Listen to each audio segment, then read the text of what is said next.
Hello everybody and welcome back to Typical City. Joshua Kimmich is the latest player to be linked with Manchester City. Would you take him? Would you take him? I think you would. I think most City fans would. An incredible player. He really is. This rumour comes from 90 Mins and Team Talk, so the source at the minute, right now, the particular information we're hearing isn't the most credible, but this is on the back of plenty of rumours that went on during summer, as well as other rumours in previous years and transfer windows that have gone by. City have continuously been linked with Joshua Kimmich, and I think that's ever since Pep Guardiola's arrival, because I think those two players have publicly stated their almost love for one another, and we all saw that fiery exchange on the pitch straight after the game as Joshua Kimmich was around 23 at the time, 24 at the time.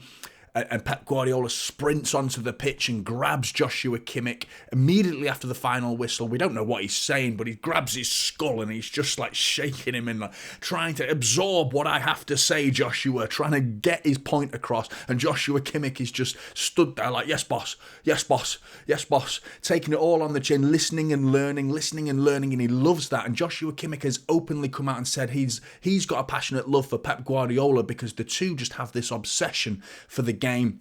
Both have a similar sort of style of play when they both play in the same position at least. Obviously, Joshua Kimmich has got a lot more versatility and technicality compared to Pep Guardiola in his heyday, but still there is that bond there. We even saw Pep Guardiola sprint over to Joshua Kimmich when he was as the Manchester City manager during a friendly, last season's friendly, going over to Joshua Kimmich, and you could just see the embrace was there. There is a connection between these two individuals, and Pep Guardiola obviously has huge admirations for this player, so there is no doubt as to why these rumours are resurfacing. But what makes it interesting and potentially a likeliness to this situation as well is because of the 18 months left on his contract. He's yet to sign a new contract with Bayern Munich. Come 2024, Bayern Munich may be forced to sell if they want to make money on him, or wait until 2025 and he goes on a free. In which case, that's a huge player that they could recoup a good chunk of change with. By the time it's 2024, he'll have 12 months left on his contract. And then you start to question the price tag. What could he be? Because he's currently got around a market value of around 75 million euros right now. I mean, what they signed him for was about 10 million euros, which is a joke. I mean, what a bargain that's become, because he is an incredible player.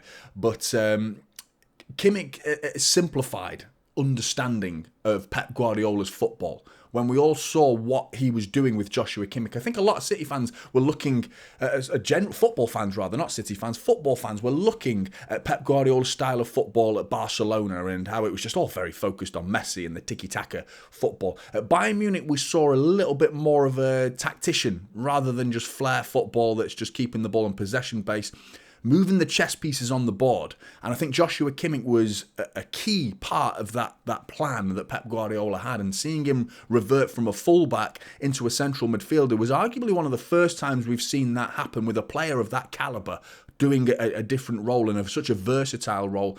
And now that we all understand that role, as City fans in particular, we've seen numerous players do it, with John Stones tucking inside Zinchenko, João Cancelo, Rico Lewis. We see it quite frequently. So I'm really pleased that we're being linked with him, in truth. The question is now, how much could we actually get him for? Because you're looking at possibly over 50 million. And that could be a bargain. As a 28-year-old who's entering the peak of his career, these are going to be the greatest years ahead now. I think he's learned his trade. There's always still plenty. Every day is a school day under Pep Guardiola, isn't it? But you're still going forward in your career from 23 to 25. Yeah, that's your real core of learning. Now you're just refining little details at the age of 28 and onwards, and he could be an amazing player.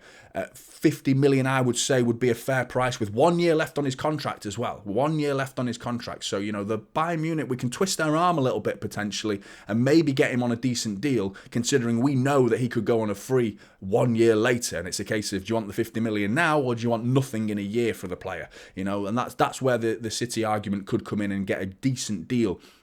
It spells the end for Kalvin Phillips, obviously, and I think Kalvin Phillips is already finished, really. Unfortunately, it's game over for Kalvin Phillips, sadly. I mean, the guy had, in total, Kalvin Phillips has had 760 minutes in his entire Manchester City career. 760 minutes. So I do feel harsh that we're judging him so quickly, but clearly, I mean, he's being rumoured to go to Spurs and Liverpool, Newcastle, Everton, all these types of players. But Spurs and Liverpool and Newcastle are the top end of the table. So he's not a bad player. I just don't think he's a Pep player. He's not. He's not. People say he's not good enough. No, he's not ideal. I think there's a difference between not being good enough for Manchester City and not being ideal for Manchester City. And I think that's the difference with Kalvin Phillips. Where would Joshua Kimmich play in a Manchester City side, though? Because if Kalvin Phillips isn't good enough for the double pivot or not ideal for the double pivot, is Joshua Kimmich going to be a second player? Because I spoke about this on the City Extra channel last night. Big up to City Extra for having me on. Go and check out that video on the big Arsenal breakdown. I was on the panel last night with City Extra. That was a good talk, so go and watch that. And I mentioned, and the topic of discussion was who could not replace Rodri, but who would be willing to be Rodri's number two? Who's happy to sit there as Rodri's number two? Because Joshua Kimmich absolutely would not be. He's too good a player. So there's no way we'd be able to persuade him to say, we're going to keep Rodri playing. Do you want to go and sit on the bench at Manchester City and sit behind Rodri? There's no way. So we could revert to the double pivot in what John Stones has been doing in last season, where he was playing alongside Rodri, Joshua Kimmich alongside Rodri. It's pretty mouth-watering stuff, that, isn't it? Really mouth-watering stuff.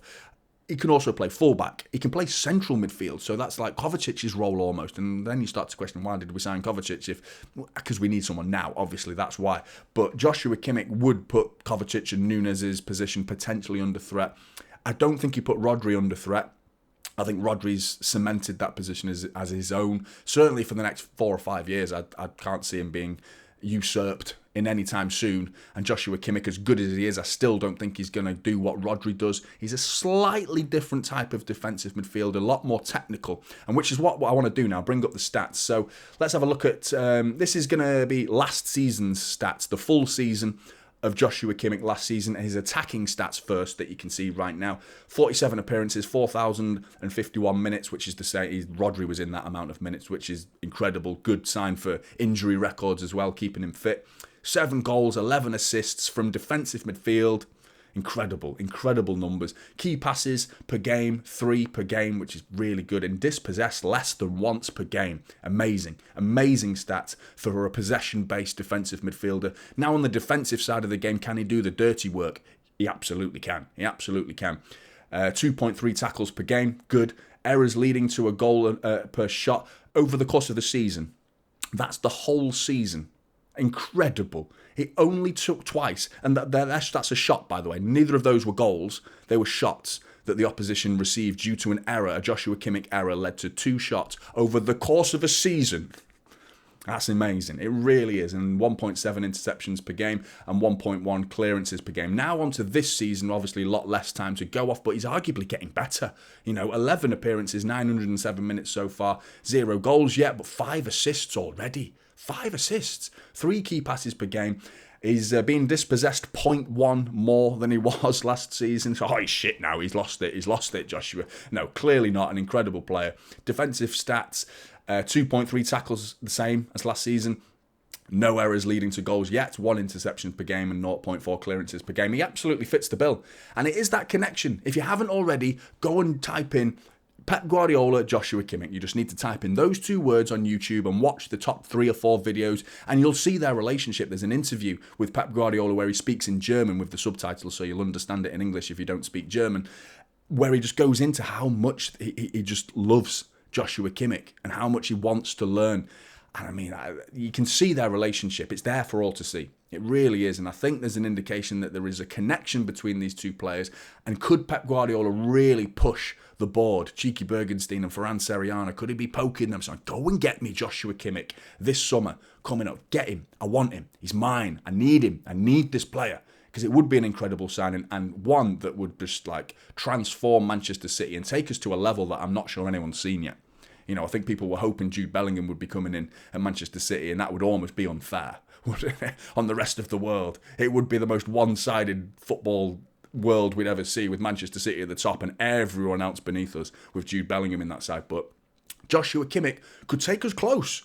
He's not Jude Bellingham type of player, obviously, but I mean, he's that level of quality coming in to supplement Rodri, to be alongside Rodri. That's a frightening prospect. It really is. Blues, get your comments in below. I really want to hear them. What do you think about Joshua Kimmich? What do you think about the likeliness of Joshua Kimmich? And where would you see him play in this particular Manchester City team and the system? How would he fit into the system? Get your comments in below. I really want to hear them. Like and subscribe. Typical City is the channel, and I'll see you in the next one.